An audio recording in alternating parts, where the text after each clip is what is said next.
Остановимся. Сегодня провели работу по устранению аварийной ситуации на Самарском побережье.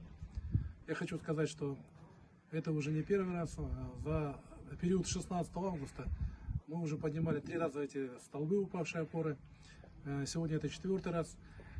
22 числа, к сожалению, мы не смогли эти опоры поднять.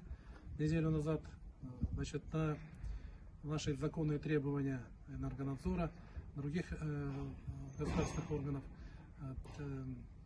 владельцы Казтрансавиа не допустили нас к этим работам. Сегодня эта работа проведена, свет, как вы видите, до потребителей дошел.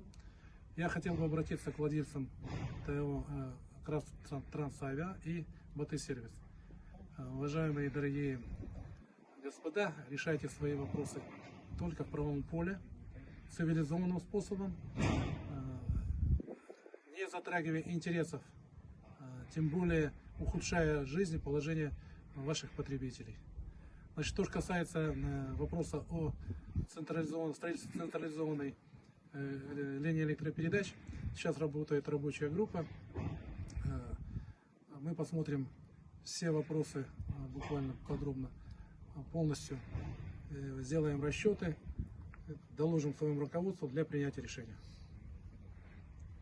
Мы в свою очередь благодарим сотрудников акимата, прокуратуры, полиции, что нас услышали, нам помогли и просим все-таки сделать для нас отдельную линию государственную от РЭКа, чтобы у нас электроэнергия была стабильна, чтобы столбы не падали, чтобы цены были не завышены.